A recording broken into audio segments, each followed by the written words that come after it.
Good morning. Good morning. What was that? I have no idea. You just checking to see if your eyebrows work? Yeah.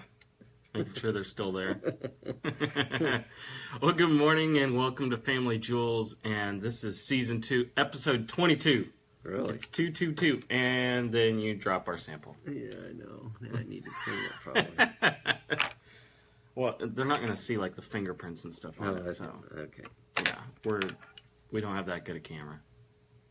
So anyway, if this is your first time joining us, this is Family Jewels, and we are here talking about different gems and gemology and jewelry, anything related to all the that jewelry interesting stuff. Yes. With the weird words. Yeah. So if you're just completely bored on a Tuesday morning, we're here for you. We can help you out.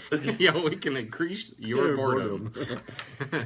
Anyway, I'm Colton. This is my dad, Audie. We're both graduate gemologists, and so we impart a little bit of our, well... Impart a little, I think. You covered it Yeah, pretty much. that's all we need to say.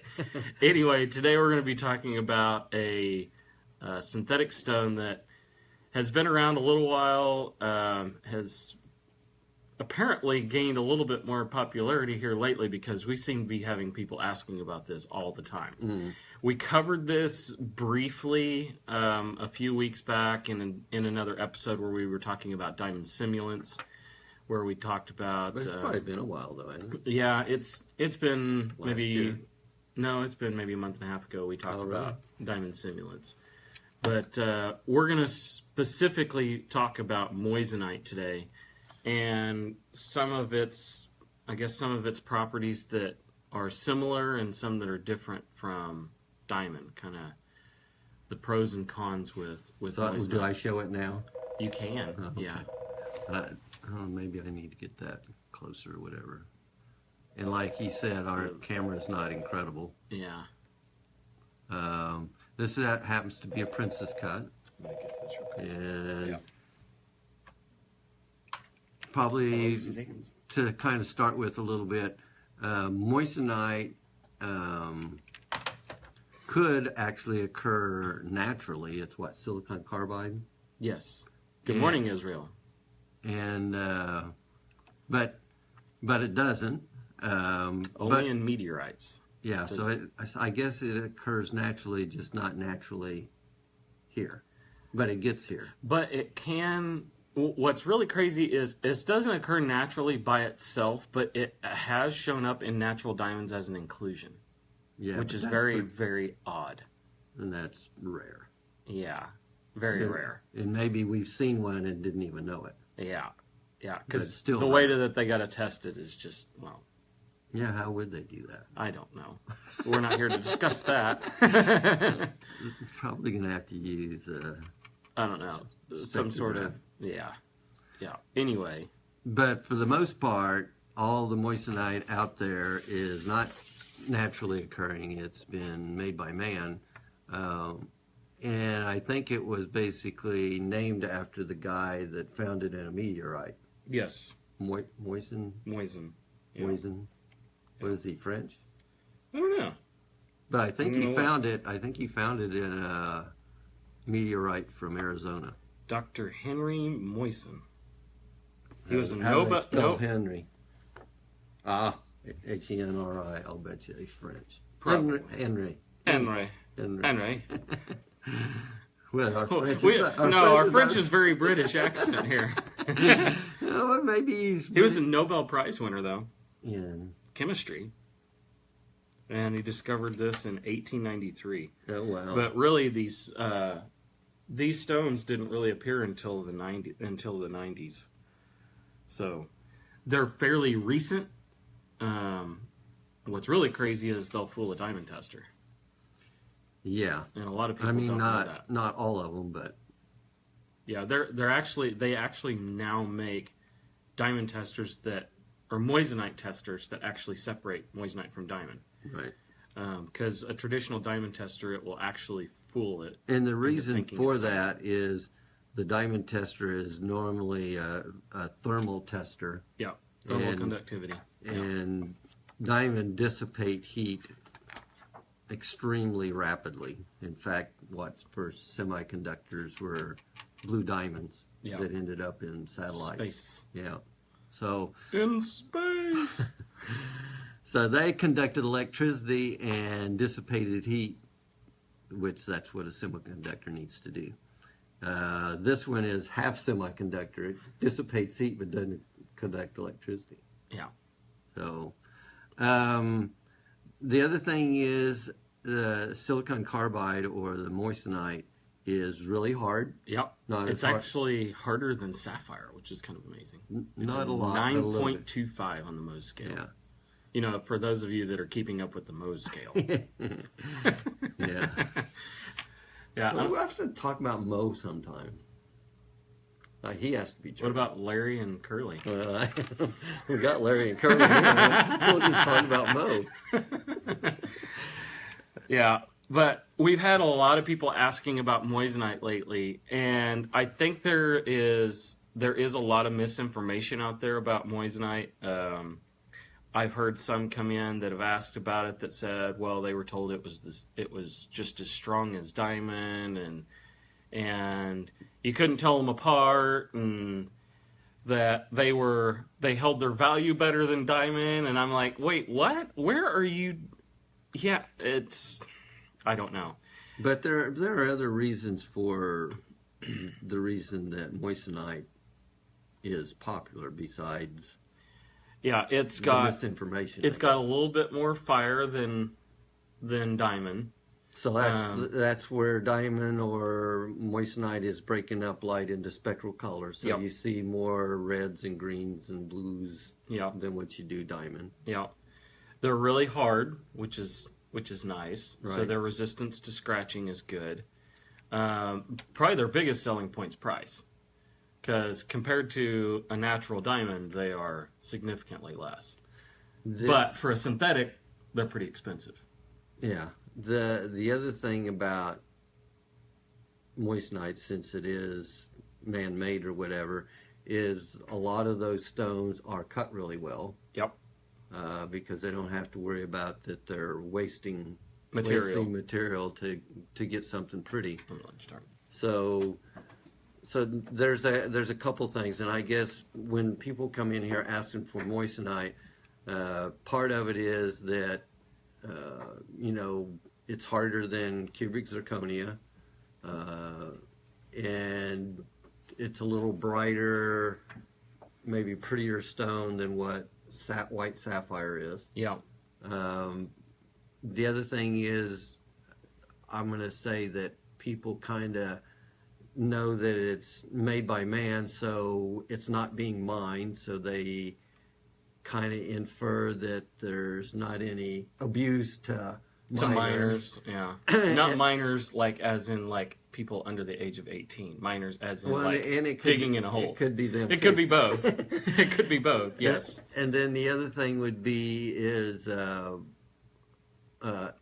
ecologically, supposedly that carbon footprint would be less. Now, we're not too sure about that because it's going to it takes a lot of energy to make these. Well, we think. Just like, I don't actually know. I've never. But they're not out like cutting down trees. How do they? What process do they use to make moissanite? How about that question? Who asked that question? We'll say Israel did.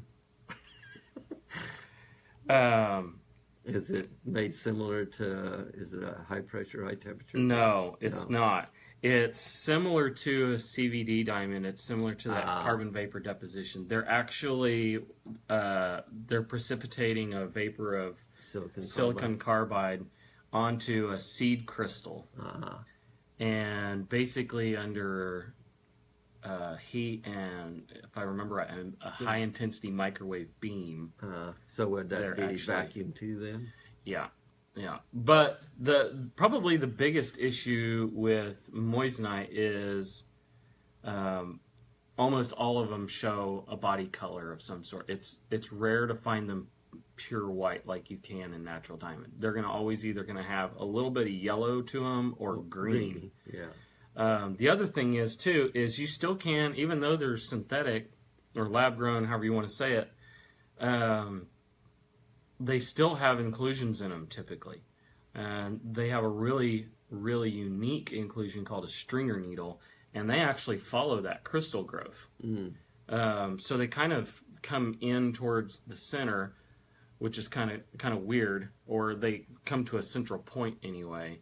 But they kind of look really wispy. They look similar to some inclusions that you might find in natural diamond, but they have a very distinct octagonal pattern to the actual channel itself that you wouldn't have in diamond. And sometimes they're actually capped with other inclusions, which is kind of weird. But the biggest thing is, they're doubly refractive, which means that they actually break up light in two different rays whenever it enters the stone. So it's almost like if you were to look in, or looking at water running or something like that. You stick your finger in it and it kind of breaks things apart a little bit, or it's more so that you see doubling. If you put, say you take a clear glass of water and put a straw in it, and the straw looks like it's bent. So that's basically refraction. So what happens here is it's doing doubly refractive. So if you can imagine, you'd actually see two straws. Yeah. So to some degree, it kind of makes in different angles of this stone, it's going to look, the light's going to look a little bit fuzzy. It's not a little blurry. Yeah, it's not going to be almost like you're looking at it cross-eyed or something. Yeah, it's not going to be quite as crisp as what a diamond would be. Yeah, and we've actually got a picture of that, and it may be difficult to see in here. It's going to look blurry. It's going to look blurry. But you can see if you look at like the individual facets on here, on those facet junctions where they meet, you can actually see that it's actually showing two edges there. Yeah, you wouldn't have that in diamond because diamond is actually singly refractive, and that doubling actually does affect that fire or that dispersion that you see, because it is breaking it up twice into spectral colors instead of once that you would have in diamond. Wouldn't happen in cubic zirconia. No, because it's also singly refractive. Right. But with moissanite, personally, I'm a little surprised that they haven't made this in other colors. Oh, that's true. I wonder if that gets to be difficult. Maybe it gets where they introduce an impurity and then they got a whole bunch of inclusions or something. But maybe so. I don't know. That would be something that would be kind of cool. I've never even thought about that before. Yeah, but in cubic zirconia, you can get it in lots of colors. Yeah, you can do it in every color. And it's always really clean. Yeah. But it could be something, like I said, that chemically it's not bonding correctly or something in that process. But I guess for me personally, I haven't found the allure to moissanite over diamond other than price or CZ. Yeah, if you're going to go this route and you're worried about price, why not just do CZ? It's significantly but not less. Everybody is just worried about price, which we brought up. Right, but if you're not worried about price, then why not do diamond? Or, like what we talked about a couple weeks ago, synthetic diamond. If you do have that worry about, is this being mined properly, or you're worried about more so the environment and how those mines are affecting the environment, those lab-grown diamonds may be the way to go. Mm-hmm. And, the last couple that we've had look at moissanite, we show them the synthetic or the lab-grown diamonds, and that solves the problems that they had before, and they're actually still getting diamond. Right. So it does have a little bit different look to it. But it's difficult. I would say, jewelers could be fooled. Mm-hmm. Which could be bad, because moissanite doesn't take heat as well as what diamond does. Yeah.